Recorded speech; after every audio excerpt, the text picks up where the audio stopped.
कभी इधर कभी उधर, चाचा उधर भतीजा इधर। अब रामविलास जी नहीं रहे। जब रामविलास जी नहीं हैं तो उनके परिवार में भी लोग अलग अलग जगहों पर बट गए। कभी चुनाव में मिल जाते हैं, फिर अलग हो जाते हैं। बीजेपी वालों को घबराहट हो गई, जो अनाप शनाप बयान देने पर तुल गए। और फिर हमारा जो गठबंधन का नाम रखा गया है इंडिया, उसका विरोध ये लोग कर नहीं पाएंगे। इंडिया के खिलाफ में क्या बोलेंगे? जो भी इंडिया के खिलाफ बोलेगा उसकी खुद की भद्द पिट जाएगी। नमस्कार, आप न्यूज फाउंडेशन देख रहे हैं। मैं हूं आपके साथ वंदना। 2024 के लोकसभा चुनाव को लेकर तमाम राजनीतिक पार्टियां मैदान में उतर चुकी है, अपनी अपनी ओर से रणनीति बनाने में लगी हुई है। बता दें कि हाल के दिनों में बेंगलोर में दूसरी बार बैठक हुई विपक्षी एकजुटता की, हालांकि उसका भी कोई फलाफल नहीं निकला। वहीं अब एनडीए कहीं न कहीं विपक्षियों पर भारी दिख रहा है। ऐसा इसलिए क्योंकि 2020 के अगर विधानसभा चुनाव की हम अगर बात करें तो उस समय चिराग पासवान ने नीतीश कुमार को काफ़ी डैमेज किया था और तेजस्वी को इससे फायदा हुआ था। लेकिन अब परिस्थिति बिहार में बदल चुकी है। चिराग पासवान और पशुपति पारस अब एक साथ आ रहे हैं। ऐसे में कितना नुकसान हो सकता है, हमारे साथ बात करने के लिए हैं कांग्रेस के वरिष्ठ नेता सह बिहार विधान परिषद के सदस्य प्रेमचंद मिश्रा।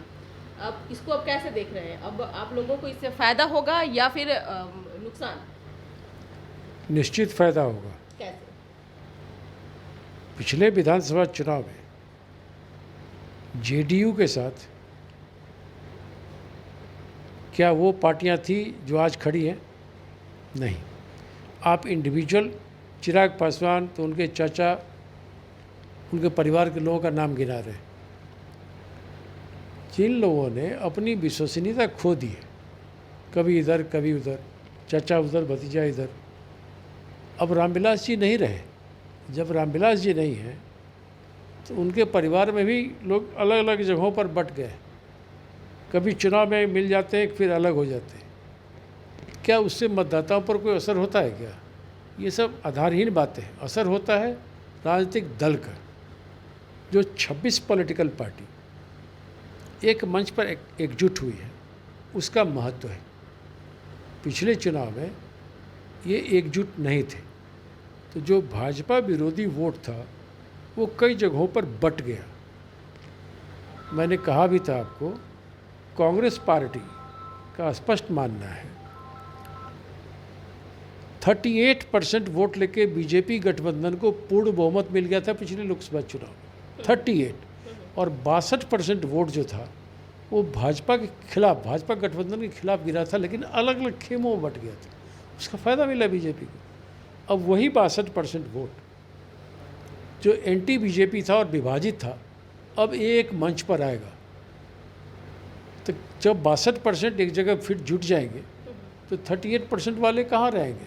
उसमें चाचा कोई आ जाए, भतीजा कोई इधर चला जाए, कोई फ़र्क नहीं पड़ता। तो उन वोटरों को आप अपने पाले में कर पाएंगे? आप जो निश्चित रूप से 26 राजनीतिक दल महत्वपूर्ण दल है अपने अपने इलाके में, अपने अपने प्रदेश में, जिनका आधार है। इसमें कई ऐसे दल हैं जिनकी बड़ी संख्या में उनके विधायक हैं, लोकसभा के संसद सदस्य हैं उनकी पार्टी के। तो ऐसे लोग जब एक मंच पर आएंगे कांग्रेस के साथ मिलकर, स्वाभाविक है वो ताकत संगठित होगी और बड़े रूप में नजर आएगी। इसी से तो बीजेपी वालों को घबराहट हो गई, जो अनाप शनाप बयान देने पर तुल गए। और फिर हमारा जो गठबंधन का नाम रखा गया है इंडिया, उसका विरोध ये लोग कर नहीं पाएंगे। इंडिया के खिलाफ में क्या बोलेंगे? जो भी इंडिया के खिलाफ बोलेगा उसकी खुद की भद्द पिट जाएगी। हिम्मत है बीजेपी को इंडिया के खिलाफ बोलने के लिए? तो पहली लड़ाई तो वो लोग मेरे नाम के चलते ही हार गए, दूसरी लड़ाई हमारी एकजुटता से हार गए। तो कांग्रेस वाली जो गठबंधन है वो बहुत ही व्यापक आधार वाली गठबंधन है, मजबूत आकार लिया है। हम फिर मुंबई में बैठने वाले हैं, जिसमें आगे की रणनीति तय करेंगे। गठबंधन का स्वरूप और आकार और विस्तृत पे आपको नजर आएगा। लेकिन सभी जगह से वही ख्याली पुलाव नहीं पक रहे हैं सर, कुछ निर्णय नहीं निकल पा रहा है। प्रेस कॉन्फ्रेंस से नीतीश कुमार भी बाहर निकल चुके हैं, निकल चुके थे। उन्होंने फिर बात घुमा दिया, कहा कि हमको राजगीर जाना था। ये आपसी आप लोगों की सहमति नहीं दिख रही है। बिल्कुल हर बिंदु पर सहमति। आप बीजेपी को फिर फायदा पहुँचा रहे हैं। नहीं, ये सब मीडिया में अटकलबाजी चलती है। हम कुछ भी करेंगे तो मीडिया में एक हिस्सा है जो कुछ न कुछ उसमें से पॉइंट निकलता है कि नीतीश जी प्रेस कॉन्फ्रेंस में नहीं थे। पटना की मीटिंग में भी कहा गया कि केजरीवाल जी प्रेस कॉन्फ्रेंस में नहीं थे। केजरीवाल जी अगर पटना में नहीं थे प्रेस कॉन्फ्रेंस में तो बेंगलोर में तो थे ना। नीतीश जी मुंबई में रहेंगे ना। अरे कुछ नेताओं के पूर्व निर्धारित कार्यक्रम होते हैं। 26 दलों के नेता एकजुट हुए थे, उसमें कई राज्य के मुख्यमंत्री थे, उनका अपना अपना कार्यक्रम होता है, पहले से तय होता है, तो उसमें भी आना होता है। पूरे बैठक में नीतीश जी थे, नीतीश जी की सहमति से महागठबंधन का नाम इंडिया रखा गया, पूरे डेलीब्रेशन में वो शामिल थे। अब प्रेस कॉन्फ्रेंस में नहीं थे, ये इशू हो गया क्या? बीजेपी बिहार में आरोप लगा रही है कि बीते समय में जो विधानसभा मार्च निकाला गया जिसमें बीजेपी के एक नेता की मौत हुई, उनके पोस्टमार्टम वाले रिपोर्ट में कहीं ना कहीं हेराफेरी की गई है और इसका जवाब जो है देना पड़ेगा। इसी के खिलाफ में, सरकार के खिलाफ में जो है बीजेपी हस्ताक्षर अभियान निकालने वाली है। अब क्या लगता है कि आपको आप लोग जिस तरह से महागठबंधन की सरकार चला रहे हैं, आप लोगों के एक साथ जो तालमेल नहीं बैठ पाने के कारण कहीं ना कहीं बिहार में विपक्ष को मौका मिल जा रहा है? बिहार में विपक्ष है कहाँ? कहीं विपक्ष नहीं है बिहार। तो सदन में ही देखने को मिला। नहीं, अब हंगामा करने वालों को क्या इलाज है? अगर बीजेपी ठान ले कि हमको सदन को चलने ही नहीं देना है तो सदन कैसे चलेगा? बिहार में विपक्ष नहीं है, विपक्ष है ही नहीं। कुछ उनके लोग सदन में आ गए हैं तो रोज़ हंगामा करते हैं।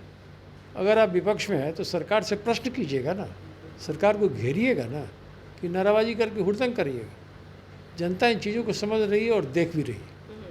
इसलिए उनके हंगामा से आप ये मत समझिए कि उनका बड़ी ताकत उनकी बढ़ गई। अगर ताकत होगी तो हंगामा क्यों करेंगे? आप सरकार को घेरेंगे, कटघरे में खड़ा करेंगे, प्रश्न पूछेंगे। ये लोग सदन चलने ही नहीं देते, प्रश्न पूछते ही नहीं है, जनहित से जुड़े प्रश्न आप उठाते ही नहीं है। चौधरी ने तो यह भी आरोप लगाया कि मंत्रिमंडल का विस्तार जो है राहुल गांधी, लालू प्रसाद यादव, तेजस्वी यादव, अखिलेश प्रसाद से के दबाव के कारण जो है नीतीश कुमार मंत्रिमंडल का विस्तार कर रहे हैं, सबसे कमजोर सीएम बन गए हैं। सहयोगी दलों के राय विचार से मंत्रिमंडल का विस्तार होना कमजोरी का लक्षण है कि लोकतंत्र पर विश्वास रखने वालों का लक्षण है। अगर हमारे मित्र दल हैं तो मित्र दल के विचार को, उनके सुझावों को आत्मसात किया जाता है। अब वो 38 दल के नाम पर जिन लोगों को बैठाया था बीजेपी वाले, उसमें क्या होगा? उसमें कैसे सामंजस्य बैठेगा? पहले बीजेपी इसका जवाब दे। वह 2 लोग कौन है जो मंत्री का पद लेंगे? वो पार्टी हाईकमान तय करेगा।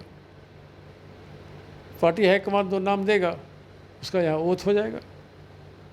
यानी कि फिर से वोटरों को रिझाने के लिए कांग्रेस लगी हुई है क्या? हर दल वोटरों को रिझाने के लिए काम करती है, हम करते हैं, इसमें बुराई क्या है? सवर्णों को जगह दिया गया है कि नहीं? बिल्कुल दिया जाएगा। हम तो पार्टी का नेतृत्व ही सवर्ण के हाथ में दे रखे हैं। हमारे प्रदेश कांग्रेस के अध्यक्ष ही सवर्ण जात से आते हैं, तो हमने तो नेतृत्व दे रखा है। बीजेपी ने क्यों नहीं दिया लीडरशिप?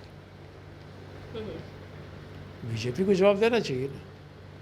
बहुत बहुत शुक्रिया बात करने के लिए। तो आप सुन रहे थे क्या कुछ कहना था कांग्रेस के वरिष्ठ नेता प्रेमचंद मिश्रा का। इस खबर बस इतना ही। बने रहिए न्यूज़4नेशन के साथ। अब तक के हमारे चैनल को सब्सक्राइब नहीं किए हैं तो कर लीजिए। धन्यवाद।